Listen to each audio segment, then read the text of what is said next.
Një efektivi i policisë rrugore u dhunua mbrëmjen e së martes në lagjen Xhabie të qytetit të Shkodrës. Sipas informacioneve paraprake, efektivi Nikolin Përndoj, i cili ndollej jashtë orarit të punës, u godit me grushte nga 2 persona gjatë një konflikti.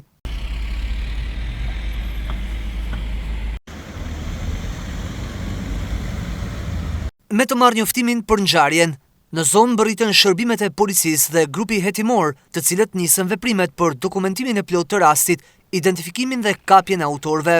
Përveç dëshmisë së efektivit, në pyetje u morën edhe dëshmitar okular, si dhe u sekuestruan pamjet e kamerave të sigurisë të disa bizneseve përreth. Shkaqet që quhen në përplasje mes palëve mbeten ende të paqarta, ndërkohë që efektivi përfundoi në Spitalin Rajonal të Shkodrës me plag në pjesën e kokës, por fatmirësisht pa rrezik për jetën. Policia po punon për zbardhjen e rrethanave dhe motiveve të plota të këtij konflikti, së bashku me prokurorin, ndërsa pritet që për këtë ngjarje të merret edhe një tjetër dëshmi e vet efektivit Përndoj.